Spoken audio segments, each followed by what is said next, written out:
Olá pessoal, tudo bem? Aqui quem fala é o professor Supernova. Vamos aí para mais uma videoaula, mas antes de mais nada vai lá, se inscreve no canal, ativa o sininho para não perder nada, dá aquele like positivo, não custa nada pessoal, ajuda bastante aí o canal, tá bom? Não só a divulgação do canal, como também nossos colegas concurseiros aí que precisa ter acesso ao material para auxiliar nos estudos, tá? Ajuda bastante, não custa nada, então se inscreve lá no canal, dá aquele like positivo e vem contigo. Pessoal, vamos aí para a sétima parte da nossa aula de ensino fundamental de 9 anos, orientações para a inclusão da criança de 6 anos. Então, assim, pessoal, é um documento de 2007, quando foi implantado aí o ensino de 9 anos para o ensino fundamental, e esse documento, ele orienta, né, a inclusão aí, como que a gente vai fazer para estar trabalhando a inclusão da criança de 6 anos, tá? Claro que hoje, né, 13 anos depois, aí a gente está mais ou menos aí encaminhado, mas nós vamos tratar desse documento como se fosse hoje, porque afinal de contas ele cai no concurso, então ele vai estar sempre representando o tempo presente, mas isso na data de 2007, tá? Então às vezes eu vou tentar aqui adaptar a data, mas quando não der, eu esquecer, eu vou falar assim, olha, nós temos um desafio, mas na verdade esse desafio era em 2007, tá bom? Esse texto, pessoal, esse documento ele é composto por 9 textos, tá? Nós já trabalhamos o primeiro texto, e começamos a trabalhar o segundo aí na sexta aula, então nós vamos dar continuidade aí no segundo texto, que se chama A Infância na Escola e na Vida, uma relação fundamental, tá? Então, pessoal, refletindo aí sobre a pluralidade da infância, tá? O que compõe, pessoal, os murais, né? A gente tratou disso daí, os murais eles têm que ser organizados aí pelas crianças, tem que conter atividades das crianças, né? Não pode ser planejado, feito aí pelo professor. Tem que ser tudo realizado pelas crianças para que esse mural realmente tenha um significado, tá?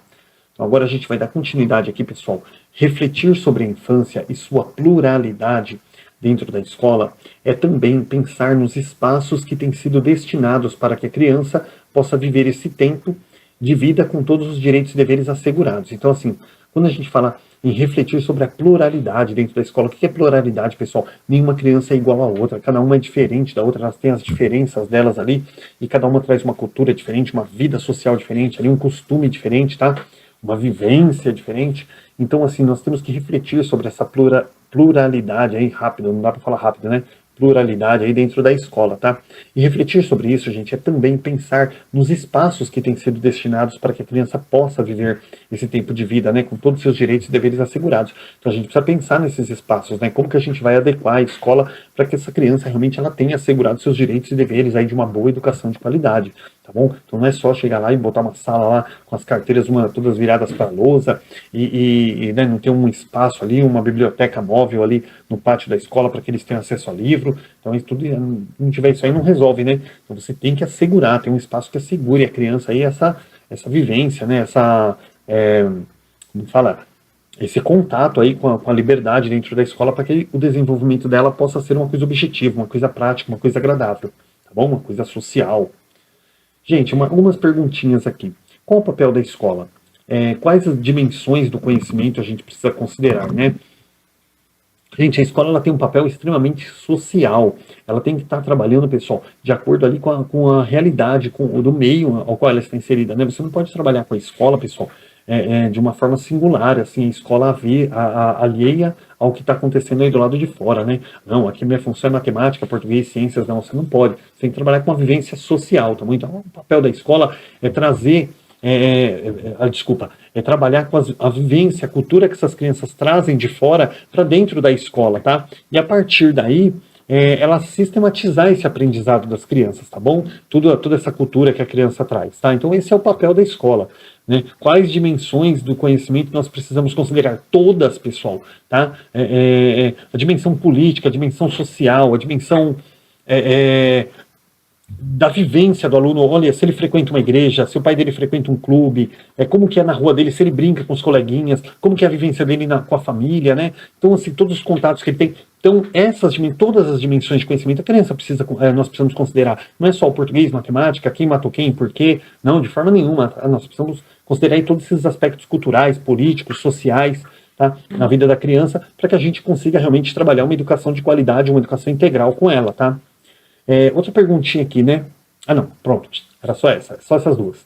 Então vamos lá. O papel da escola é o desenvolvimento integral da criança, né? Então nós devemos considerá-la. Ó, vocês viram que eu respondi, né? Qual o papel da escola? O papel da escola é o papel social, o papel político, o papel integral mesmo, tá?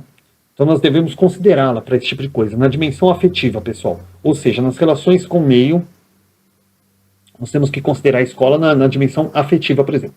Ou seja, nas relações com o meio, com as outras crianças, adultos com que convive. Foi aquilo que eu falei, tá? Dimensão, todas as relações, né? Se frequenta uma igreja, se brinca na rua, se brinca com os parentes, tá? Dimensão cognitiva, construindo conhecimentos por meio de trocas com parceiros mais ou menos experientes e de contato com conhecimento historicamente construído pela humanidade. Então, cognitivo, pessoal, a criança, Piaget, assim como Vygotsky, eles defendiam Vygotsky, principalmente, ele defendia assim, que a criança ela aprende a partir de pessoas mais experientes do que ela. Na verdade, ele usava a palavra inteligente, né? Não pode usar essa palavra hoje, todo mundo é inteligente. Então, assim, a criança ela aprende a partir do contato com pessoas mais experientes que ela, tá? Então, a partir do que ela tem aquele contato com uma pessoa que sabe mais, ela aprende uma coisa nova. Bom, não tem como ela aprender com uma pessoa que sabe menos. Então, uma pessoa que sabe mais, a criança vai aprender ali sempre uma coisa nova, tá? Então, através da cognição, mas através da interação, contato que ela tem com uma outra pessoa, tá bom? E também com conhecimento, o contato com conhecimento historicamente construído ali pela humanidade, certo? Dimensão social, pessoal. Frequentando não só a escola, como também outros espaços de interação, como praças, clubes, festas, espaços religiosos, cinemas, tá? Foi aquilo que eu falei, né? Uma igreja, um clube, né? Uma associação, tá? Então, dimensão cognitiva, social e afetiva, ou seja, né? Como eu falei lá, aliás, ainda tem mais uma que é a psicológica, ou seja, né? Todas as dimensões possíveis, né? Então, a dimensão psicológica, pessoal, atendendo suas necessidades básicas ali, como, por exemplo, o espaço para a fala e a escuta, o carinho, a atenção, o respeito aos seus direitos, tá? Então, a dimensão psicológica, não é só a escola que tem que ouvir a criança, a família também tem que ouvir, tá? As pessoas têm que conhecer um pouco, deixar a criança se expressar ali, saber o que ela pensa, tá? É muito importante também. E, no caso, a escola, né, ela tem que abranger essas 4 dimensões aí, né? Que é afetiva, cognitiva, social e psicológica.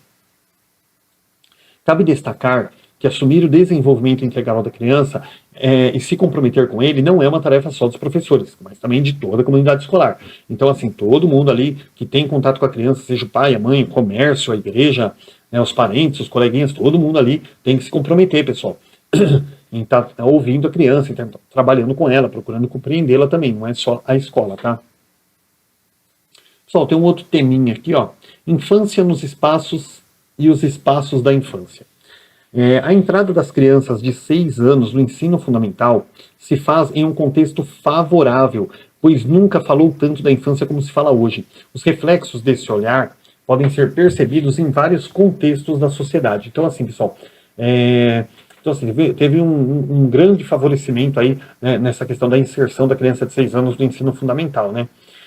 Porque nunca se falou tanto de infância como se fala hoje. A infância, como vocês sabem, durante todo o período da história, ela passou por diversas interpretações. Cada tipo de sociedade, de acordo com as suas transformações, interpretava a infância de uma forma. E tinha sociedade que não interpretava de forma nenhuma. A criança simplesmente já não existe. A criança ali ela é um projeto de gente. Ela não é nada, né? Ela é um projeto de ser humano.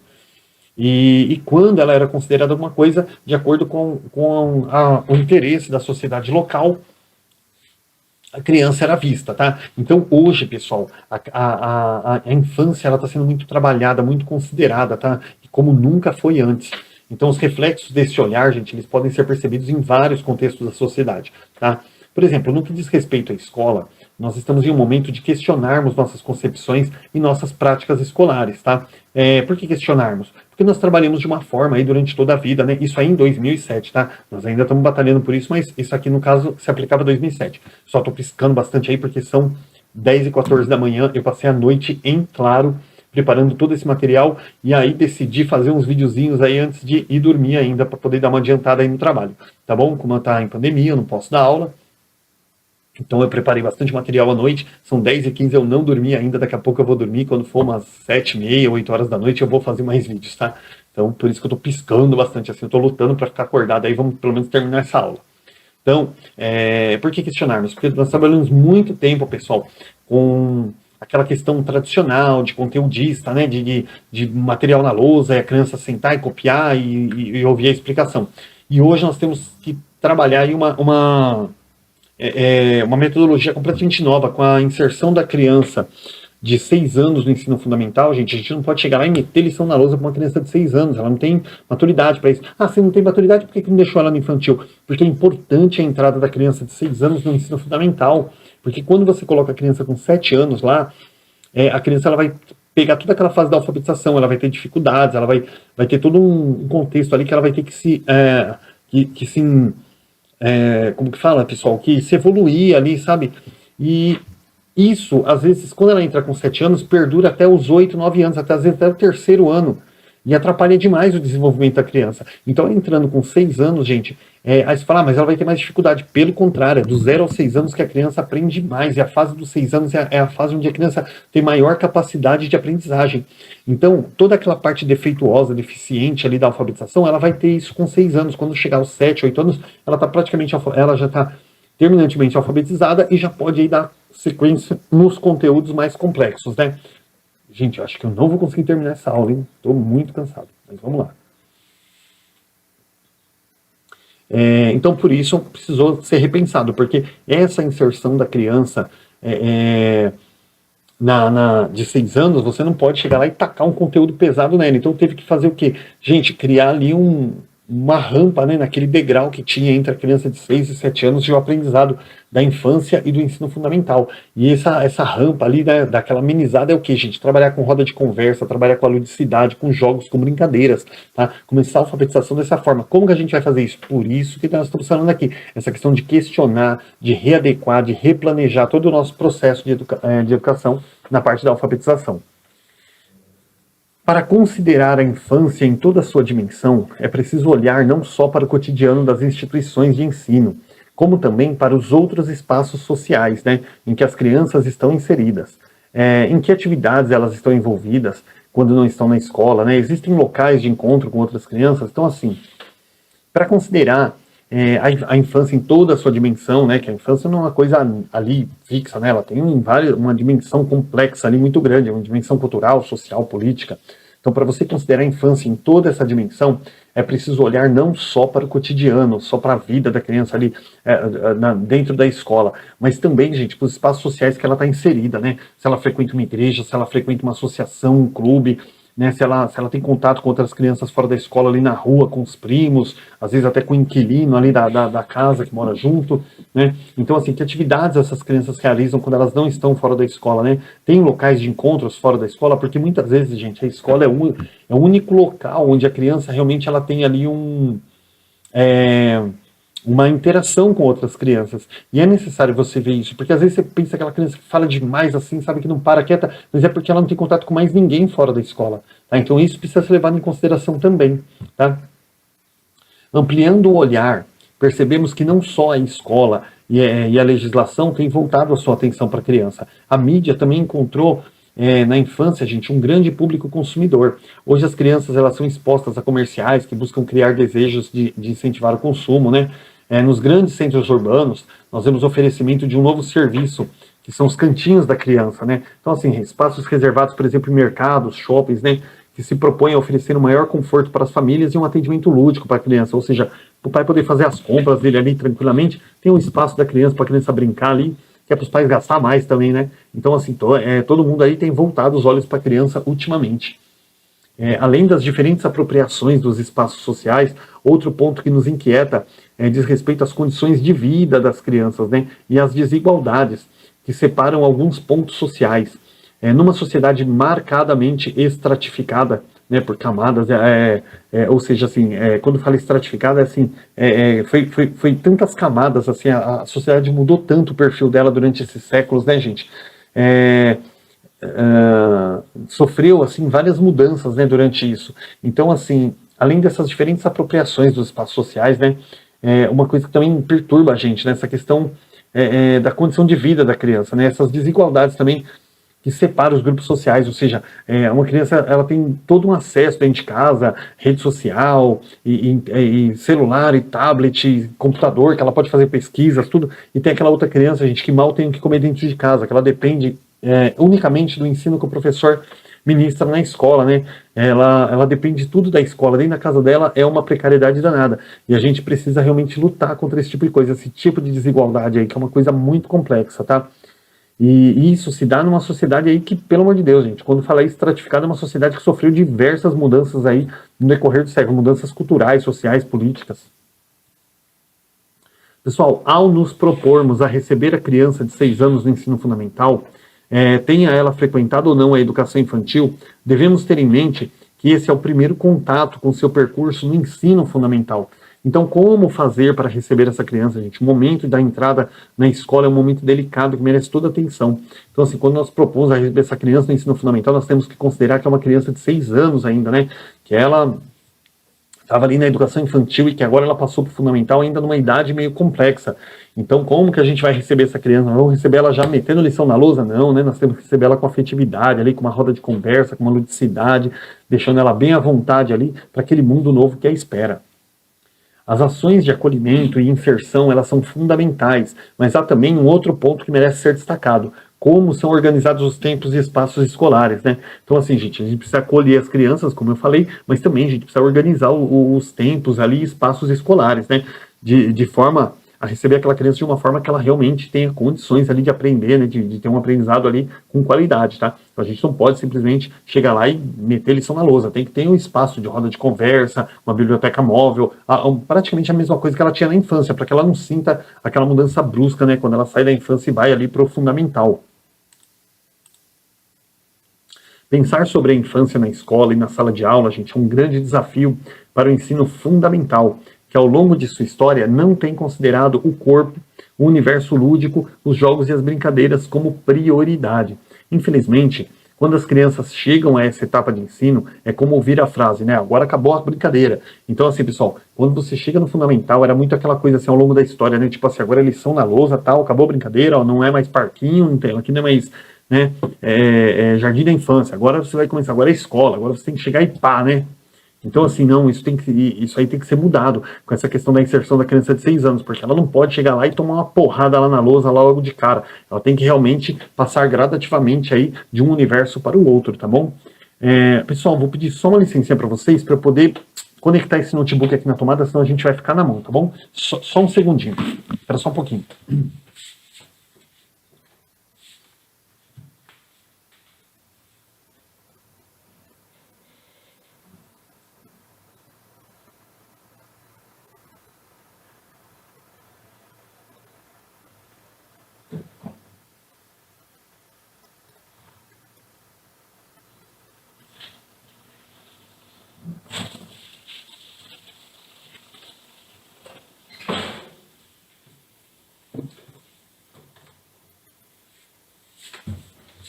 Ô, pessoal, desculpa, eu realmente tinha que dar uma conectada, tinha que ligar uma chave lá do outro lado lá, então desculpa aí da demora, tá bom? Desculpa cortar a aula, minhas aulas não são editadas, é assim mesmo, o negócio é meio que não tinha, né? Que nem mais ou menos acontece na escola. Então desculpa aí dessa pegada aí no meio da aula.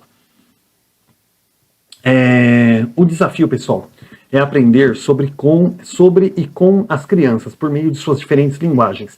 Nesse sentido, a brincadeira se torna essencial, pois nela estão presentes as múltiplas formas de ver e interpretar o mundo, tá?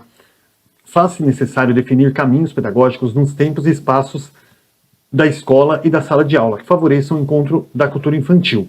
Então vamos lá, pessoal. Primeiramente, o desafio hoje, né, é aprender sobre e com as crianças, aprender sobre as crianças e aprender com as crianças, por meio das suas diferentes linguagens, tá?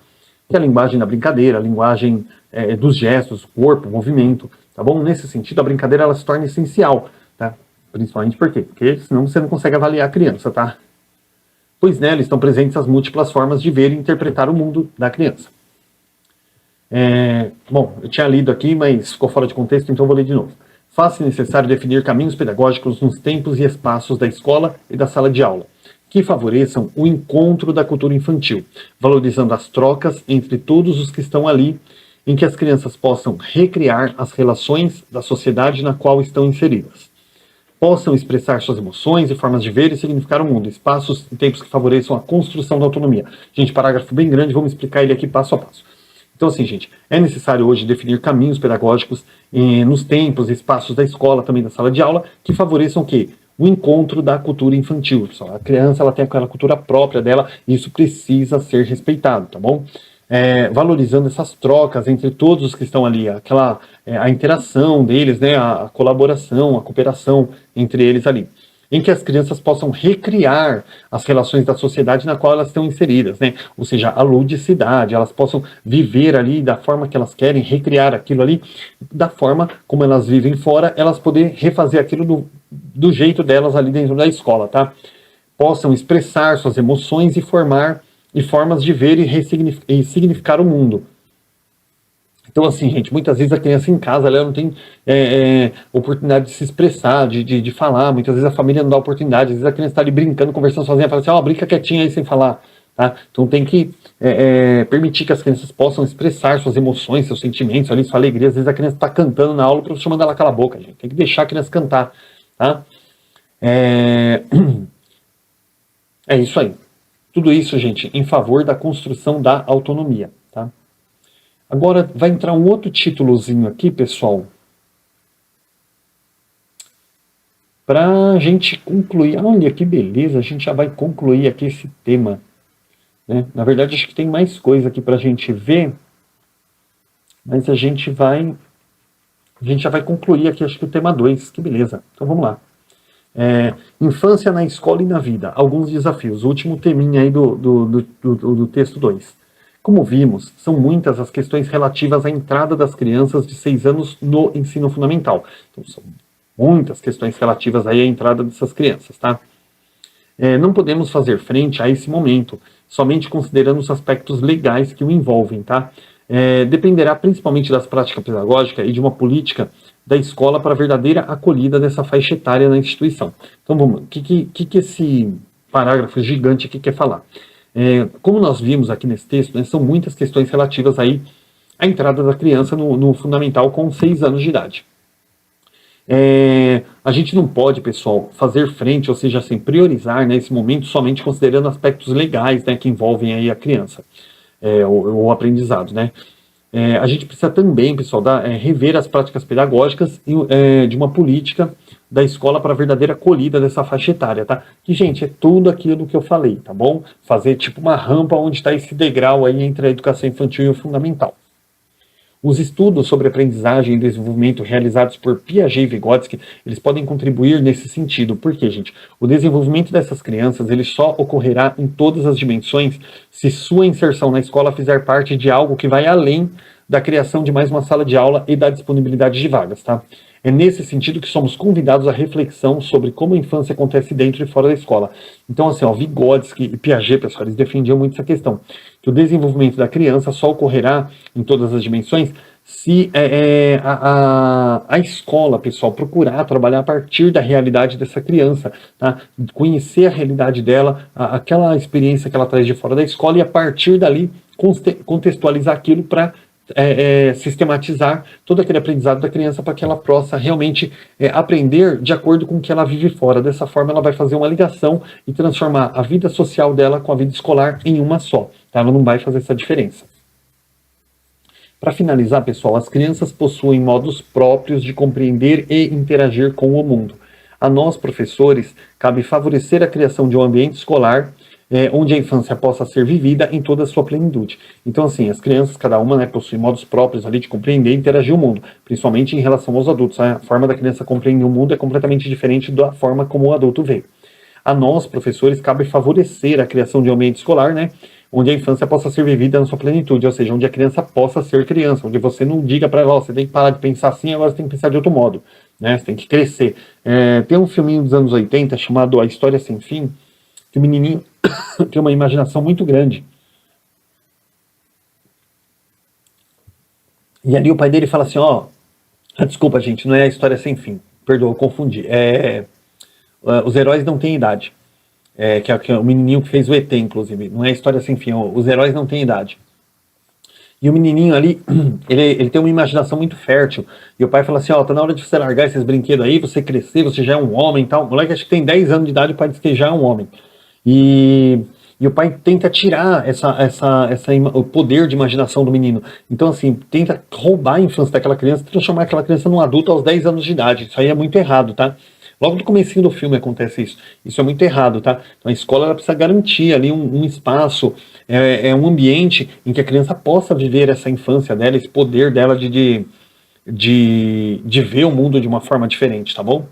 E a última frase, um espaço e um tempo de encontro entre os próprios espaços e tempos de ser criança dentro e fora da escola. Bom, isso aqui na verdade só complementou a frase, tá bom? Eu devia ter até lido antes.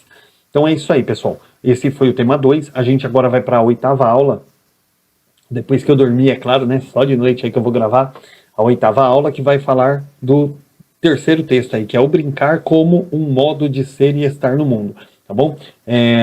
Pessoal, essa aulinha aqui teve aí quase 30 minutos aí, né? Peço desculpa aí pela pausa que eu dei no meio do caminho, mas realmente precisava aqui colocar o notebook, senão não terminava a aula. Pessoal, um abraço, bons estudos para vocês e até a próxima aula aí, né? Até a 8ª aula, que esse tema aqui vai ser bem longo aí com esses 9 textos, tá bom? Então, bons estudos e até a próxima aula.